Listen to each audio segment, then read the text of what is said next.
breaking news. It turns out that old Roblox man is a bad guy. What do you think about this, OMG? Well, I kind of think it's a little frustrating to find out that a good guy turned into a bad guy. You see it in movies, but not in real life.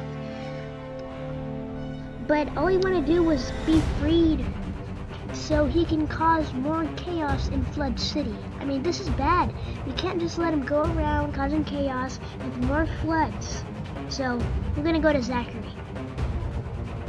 Alright, and OMG is gonna be narrating what Zachary is showing. So, we're out. Bye.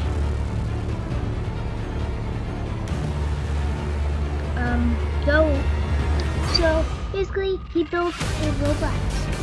That's another chaos thing that he did while he was in there. He's going to be chasing the Teaster through this place.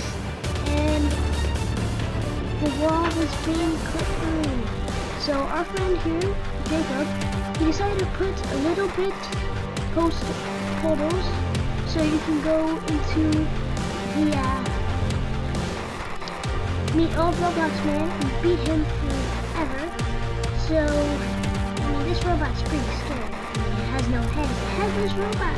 Who would have ever thought of that? And sadly, mostly of our Teaster testers have died. The creator, this guy, Holly. Wait, is that Vicky? Why are you here? This isn't even your name. Well, anyway. This is a bad man, and you should stay away from him at all times. He's a crazy guy, so we should be putting a barrier over him. Make sure he doesn't get anywhere near Flood City.